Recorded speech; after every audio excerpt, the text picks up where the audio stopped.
Did you know that one of the greatest musical films ever made was almost destroyed forever? Not by fire, not by flood, but by the very studio that created it? A Star is Born, released in 1954, is a movie about dreams, love, and the price of fame. But the story behind the camera is just as dramatic as the story on screen. Let's dive in and discover 20 weird and amazing facts about A Star is Born. Number 20. A movie that almost never existed. Picture this. It is the early 1950s. Judy Garland has not made a movie in 4 long years. Her career has fallen apart in ways that broke the hearts of people who loved her.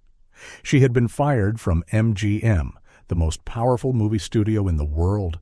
She had struggled with her health. She had felt lost. And Hollywood, that cruel and beautiful machine, had started to forget her name. But Judy Garland was not finished, not even close. Her husband at the time, a man named Sid Luft, believed in her completely. He had an idea, a big idea. He wanted to bring Judy back to the screen in the most spectacular way possible.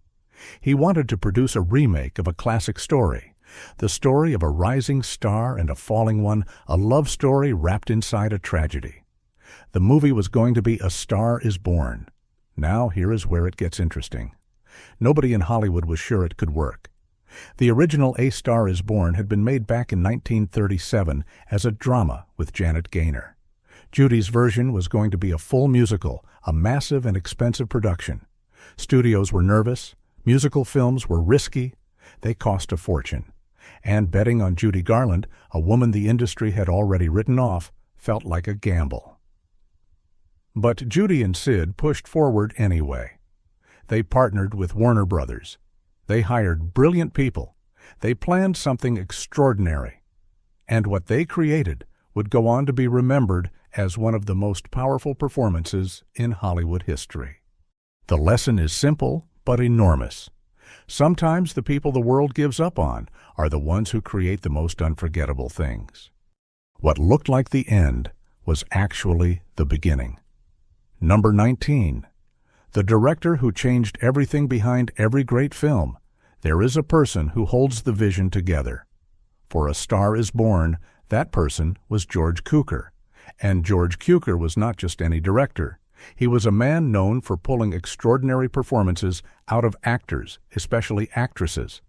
People called him a woman's director, and they meant it as the highest compliment. George Cukor had already directed classics like Camille and Gaslight and Adam's Rib. He understood emotion. He understood the space between words, those quiet moments on screen where a look says more than a speech ever could. He was patient, detailed, and deeply respectful of his actors. When Judy Garland and George Cukor came together, something special happened. They trusted each other completely.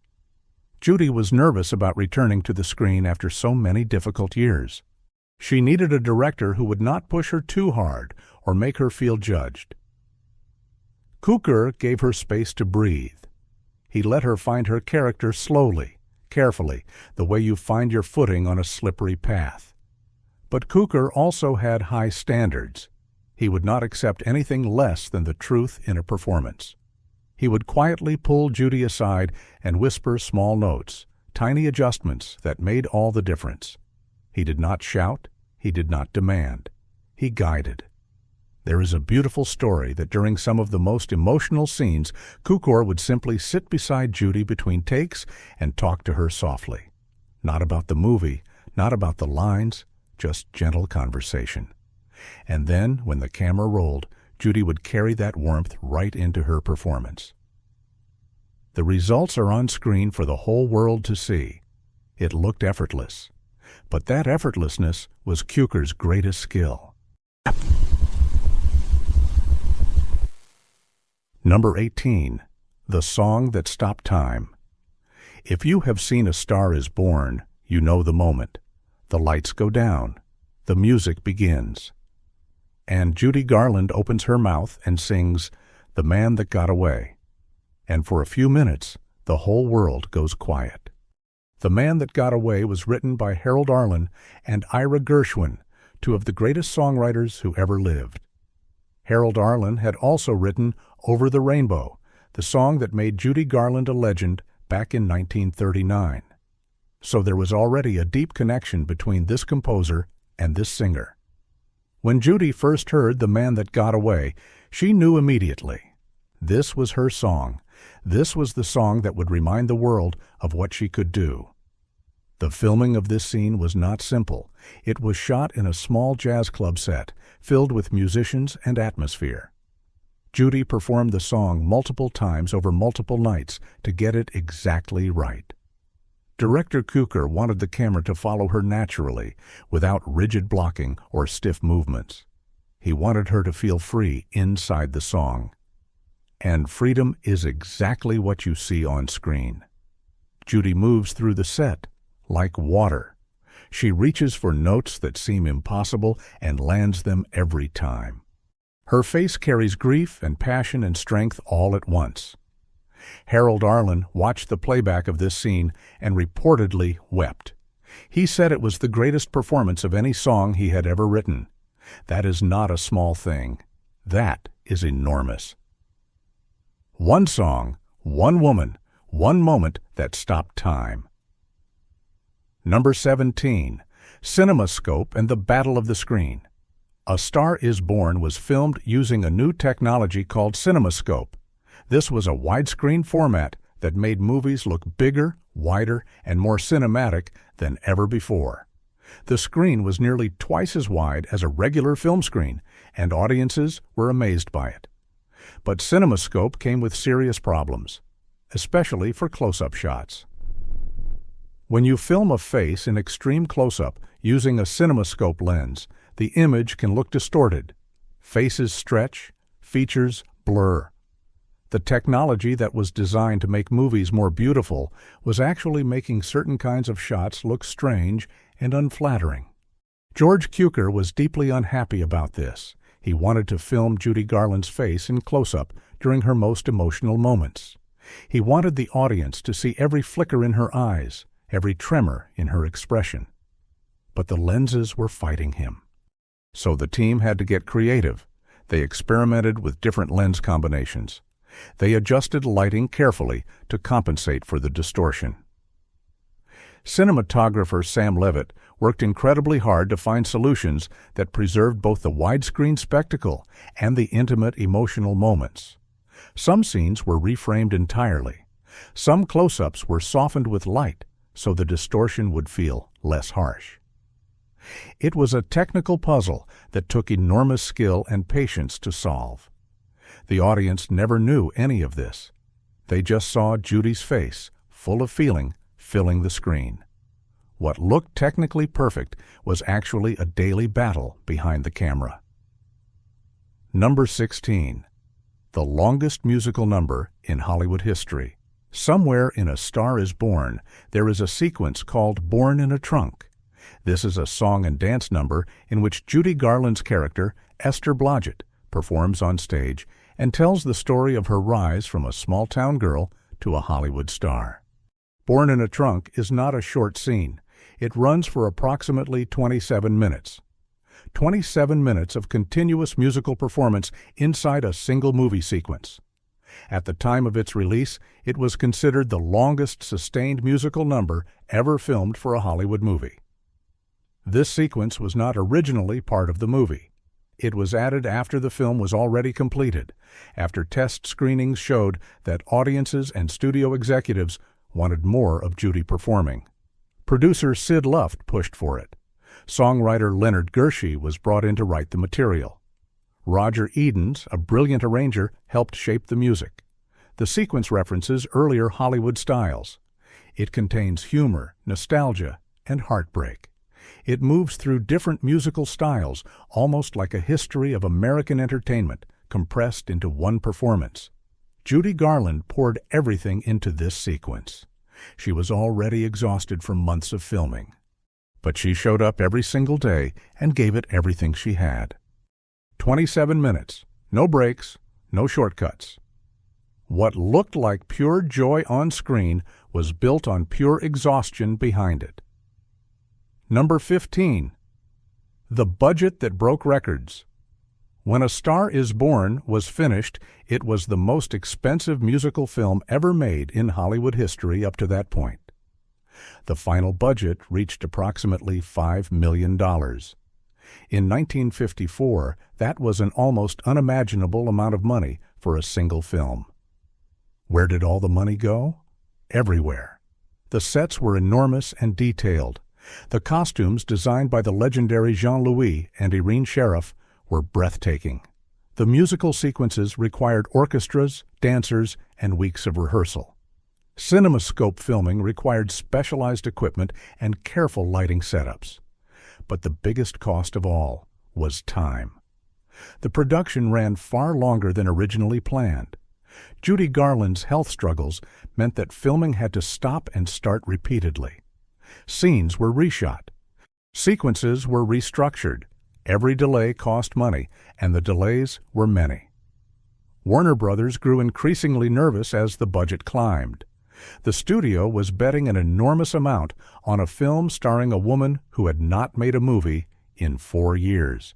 The pressure was immense.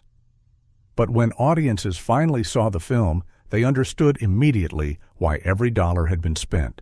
The world on screen felt real, rich, and alive. And behind that beautiful world was a mountain of financial risk that almost nobody in the audience ever knew existed. It looked like effortless glamour, but it cost almost everything. Number 14. James Mason and the Role. He Almost Didn't Take Judy Garland was always the center of A Star Is Born. But the film has 2 lead performances, and the second one is just as important. James Mason plays Norman Maine, a fading Hollywood star who discovers Judy's character, falls in love with her, and then slowly destroys himself through alcoholism while her star rises. James Mason was a British actor known for playing complicated, brooding characters. He was handsome, intelligent, and deeply skilled. But he was not the first choice for Norman Maine. Other actors were considered. Cary Grant was approached. He turned it down. Humphrey Bogart was discussed. He was not available. Laurence Olivier was mentioned in some conversations. Eventually, James Mason was offered the role, and he brought something to Norman Maine that none of the other candidates might have achieved: a quality of genuine sadness. Mason could play a man who is charming and self-destructive at the same time. He could make you love Norman Maine and grieve for him simultaneously. One of the most discussed scenes in the film is when Norman Maine drunkenly interrupts Esther's Oscar acceptance speech. It is a moment of humiliation and heartbreak. Mason plays it with such raw embarrassment and pain that audiences in theaters reportedly went completely silent. Mason later said the role was one of the most difficult and rewarding of his career. He admired Judy Garland enormously. He said watching her work up close made him a better actor. That wasn't just acting. That was 2 brilliant performers lifting each other to their highest level. Number 13. Judy Garland's personal pain on screen. When you watch Judy Garland in A Star Is Born, there is a question that follows you through every scene. How much of this is acting, and how much of this is real? The answer is complicated, and it is one of the reasons the film cuts so deeply. Judy Garland knew what it meant to be built up and torn down by Hollywood. She had been a child star, worked to the point of exhaustion by MGM. She had developed dependencies on medications given to her by studio doctors. She had struggled with her weight, her health, and her sense of worth in an industry that treated performers like products. When her character Esther Blodgett cries in A Star Is Born, Judy Garland is not pretending. When Esther talks about the cruelty of Hollywood dreams, Judy Garland has lived those words. When Esther loves a broken man and refuses to give up on him, there is something in Judy's eyes that goes far beyond the script. George Cukor understood this. He never exploited it, but he never looked away from it either. He let the camera sit with Judy during those moments of truth and simply witness what was happening. The result is a performance that feels almost uncomfortably honest, as if the line between the woman and the character dissolved completely. Judy Garland won a Golden Globe for this role. She was also nominated for the Academy Award for Best Actress. Many people still consider it one of the greatest screen performances of all time. That was not acting. That was a woman telling her own story through someone else's words. Number 12. The famous deleted scenes. Here is one of the saddest stories in Hollywood history. When A Star is Born was first released, it ran for approximately 182 minutes, over 3 hours long. It was a massive film, and it needed a massive screen. But theater owners complained. A 3-hour film meant fewer showings each day, which meant less money. Warner Brothers caved to the pressure. Without telling Judy Garland, without telling George Cukor, without any artistic justification, the studio cut approximately 27 minutes from the film. Gone. Just like that. And it was not random footage that disappeared. Some of the most emotionally powerful scenes in the entire film were removed. Scenes between Judy and James Mason that gave their relationship depth. Moments of quiet and beauty that gave the story breathing room. Judy Garland was devastated when she found out. Cukor was furious. But the studio had already made the decision, and in 1954, actors and directors had almost no power to stop a studio from doing what it wanted with a finished film. The original cut was thought to be lost forever. Then, decades later, film historians began searching. They found some of the missing footage. They found production stills for scenes where no footage survived.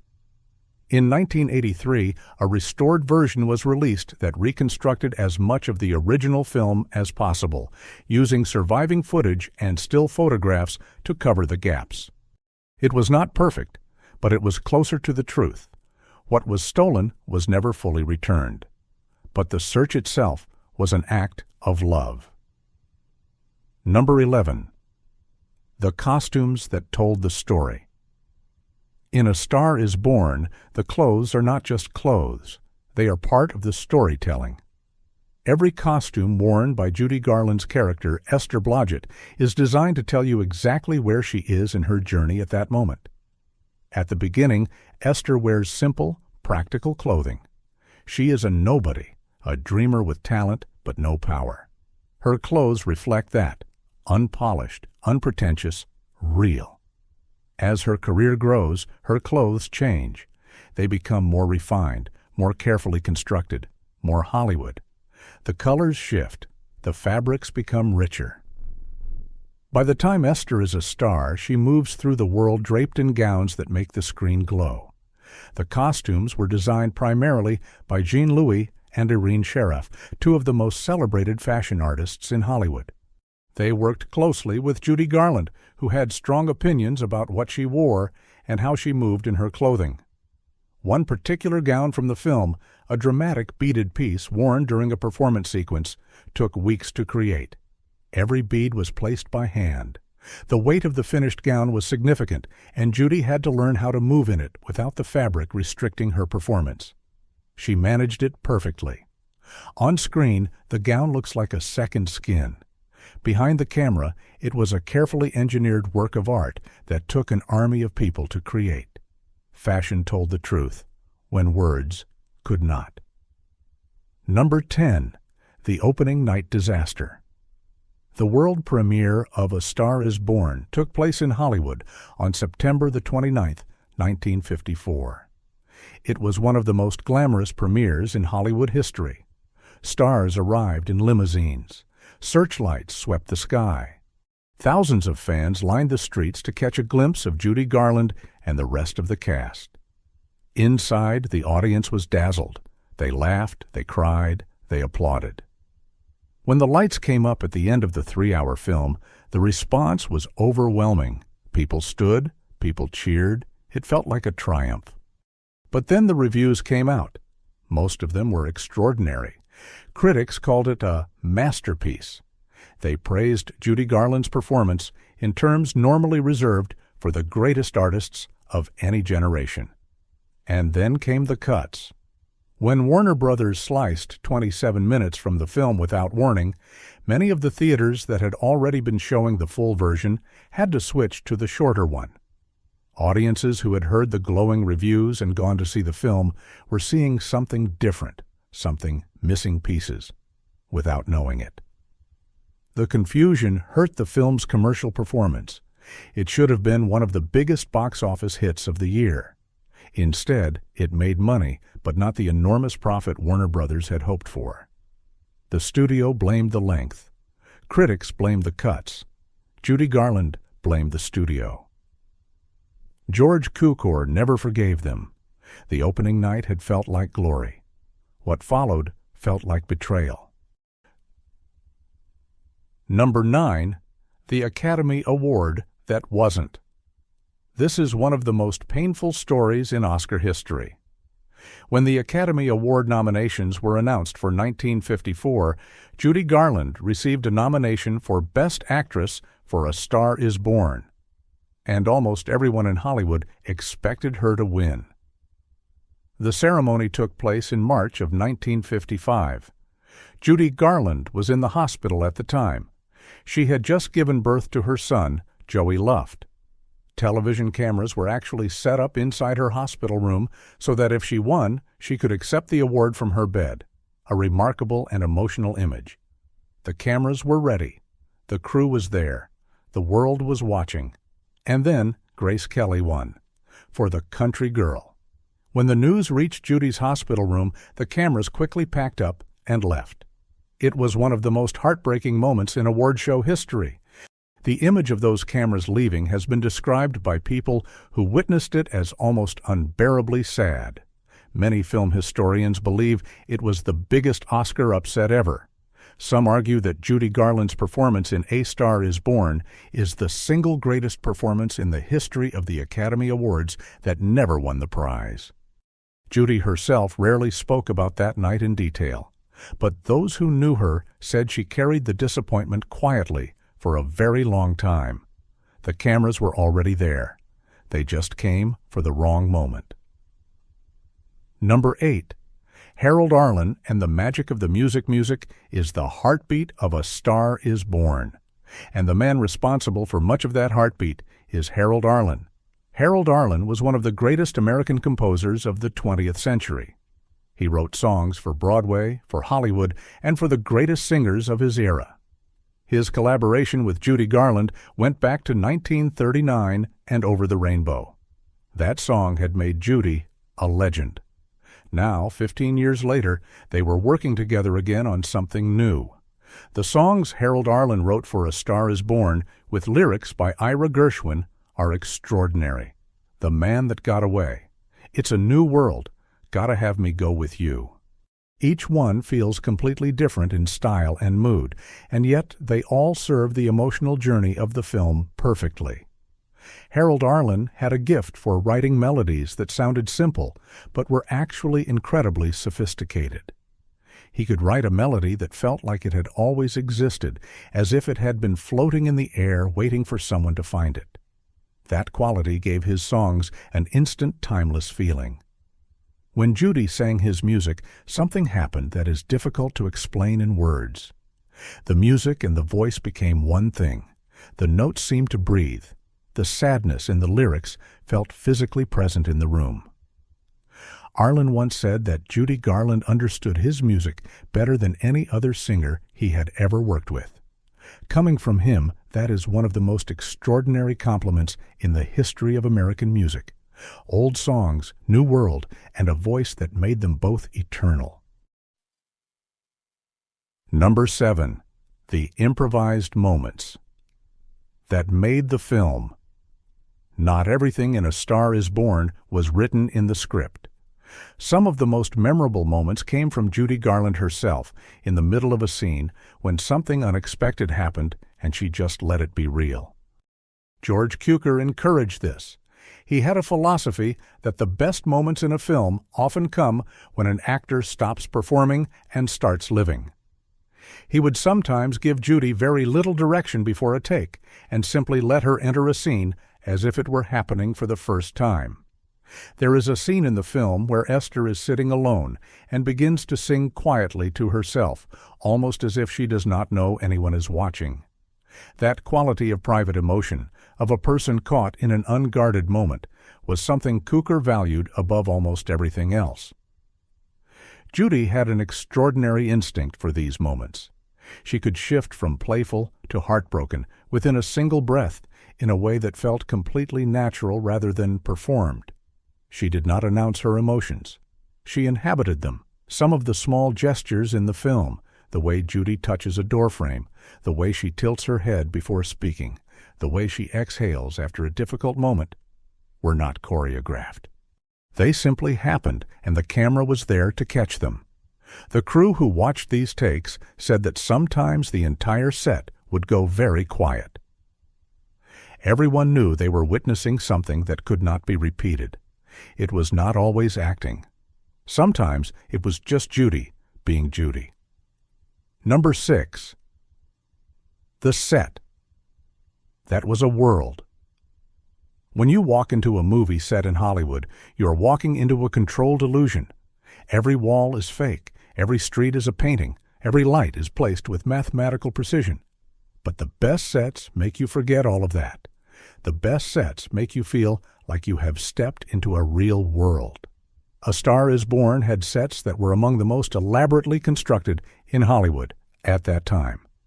Production designer Malcolm Burt created locations that felt genuinely alive: the jazz clubs, the movie studios, the glamorous parties, the quiet private moments in Esther and Norman's home. The studio within the studio was particularly impressive. Scenes showing Esther making movies required the filmmakers to create a fully functioning fake film studio inside the real Warner Brothers lot. Cameras were filmed filming other cameras. Directors were filmed directing other directors. It was a mirror inside a mirror. The lighting design for these sequences was incredibly complex.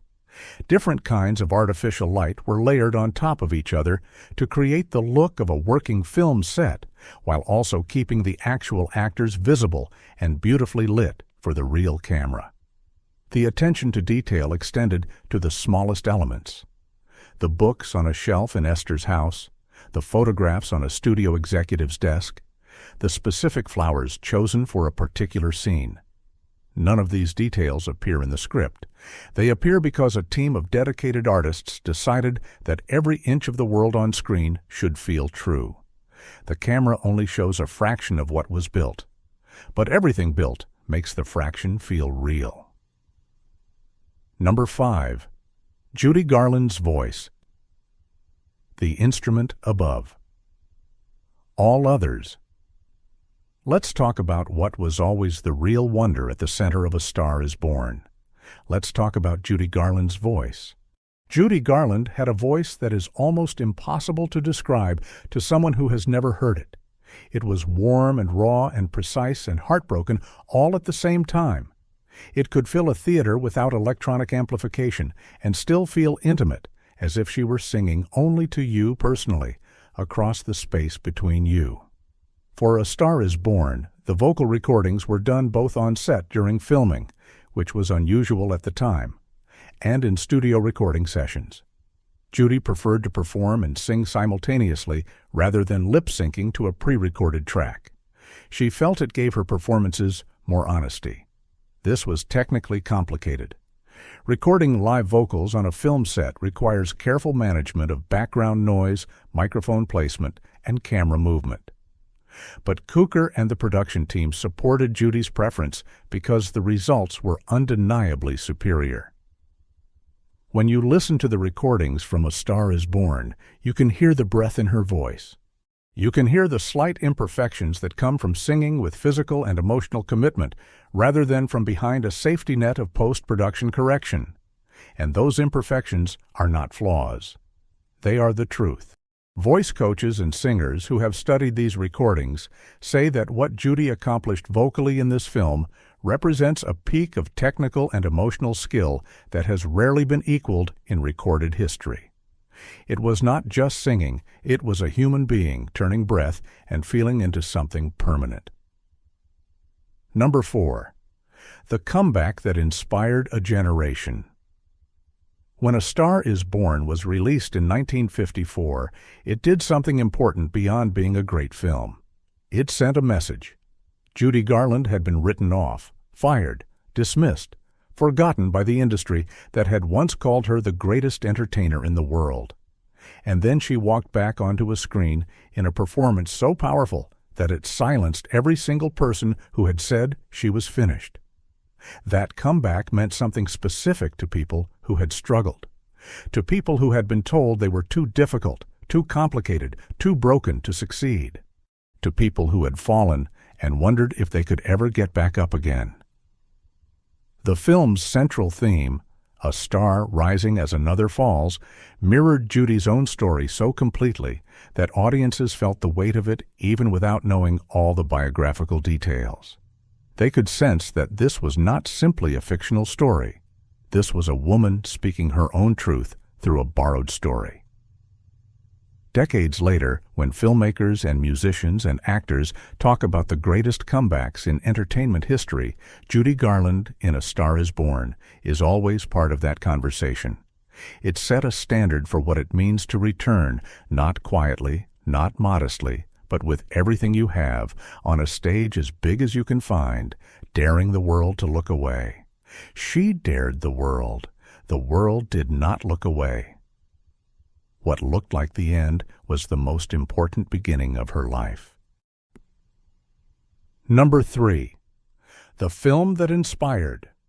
3 generations of remakes. A Star Is Born is one of the most remade stories in Hollywood history. The original version was made in 1937 with Janet Gaynor. Then came Judy Garland's musical version in 1954. Then a rock and roll version in 1976 with Barbra Streisand and Kris Kristofferson. And then another version in 2018 with Lady Gaga and Bradley Cooper. 4 versions of the same story across more than 80 years. That is remarkable. It suggests that this particular story touches something universal, something that each generation recognizes in their own way. But the 1954 version is widely considered the emotional and artistic high point of all 4 films.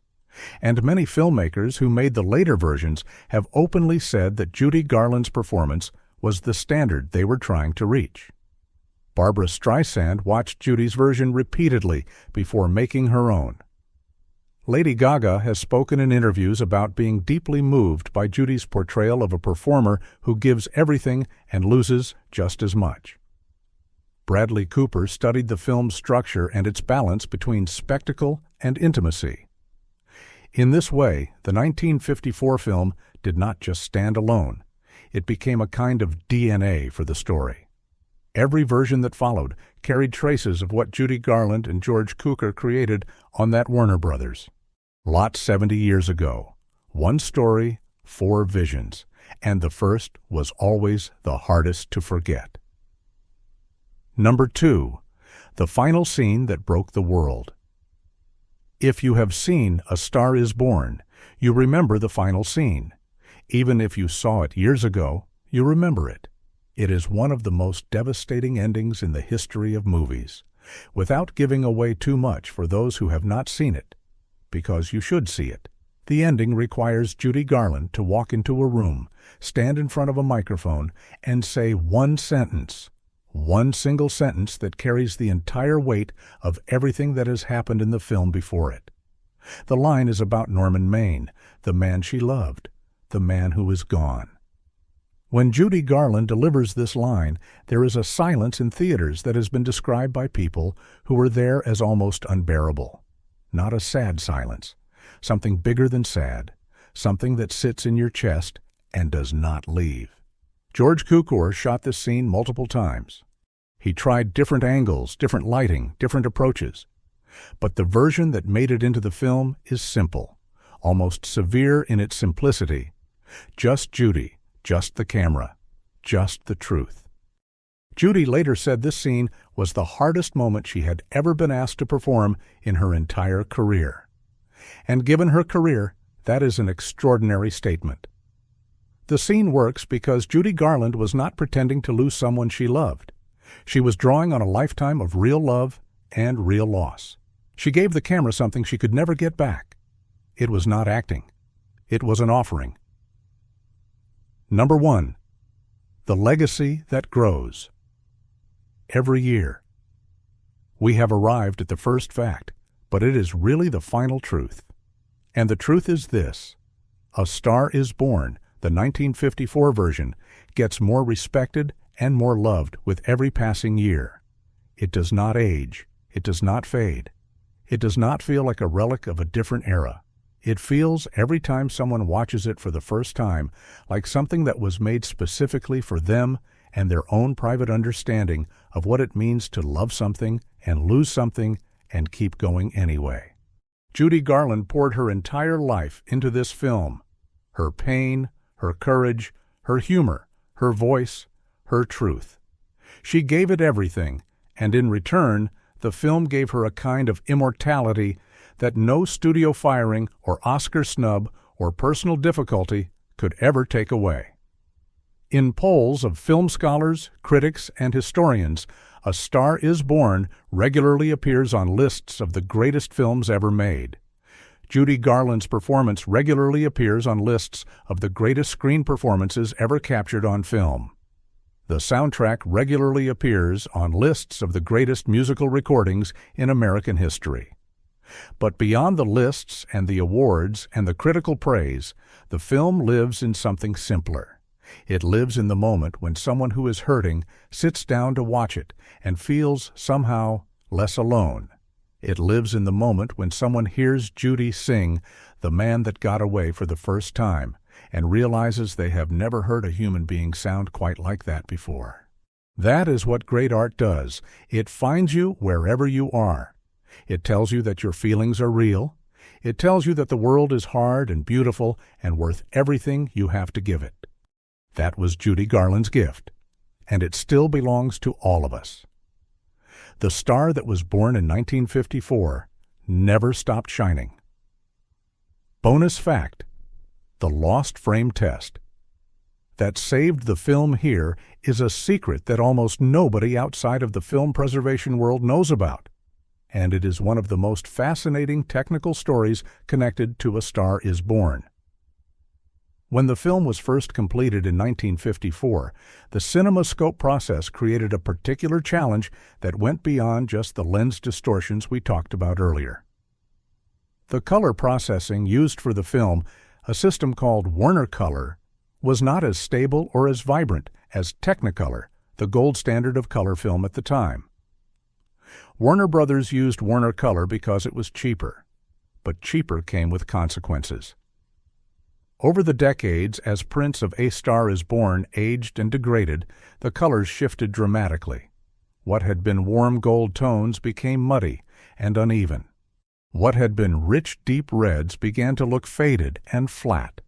The visual world that George Cukor and his team had constructed so carefully was dissolving inside the chemistry of the film itself. When film preservationists began working on the 1983 restoration, they faced an almost impossible question. What had the film actually looked like when it was first shown in September of 1954? They had degraded prints. They had incomplete footage. They had stills, but stills cannot show you color with accuracy. Then someone discovered something extraordinary. A small number of test frames from the original production, frames that had been stored separately from the main film reels in a different part of a studio archive, had survived in nearly pristine condition. These frames had been protected from light and oxygen in a way the main prints had not been. Their colors were stable, rich, and original. Those few frames became the reference point for the entire color restoration. By studying the tones and densities in those test frames, the preservation team was able to make informed decisions about how to correct the degraded footage and bring it closer to what audiences had seen on opening night. It was painstaking work. Frame by frame, color by color, the film was brought back towards something resembling its original life. The result was not perfect. There were still gaps, still missing scenes, still compromises. But the color world of A Star is Born, the warm amber of the jazz club, the cool blue of a Hollywood night, the blazing gold of a stage under full lights, was restored enough to remind the world what had been at stake. A few small frames, stored in a forgotten corner of an archive, changed everything. Old chemistry, new truth. One small discovery changed the life of a masterpiece. A Star is Born is not just a movie.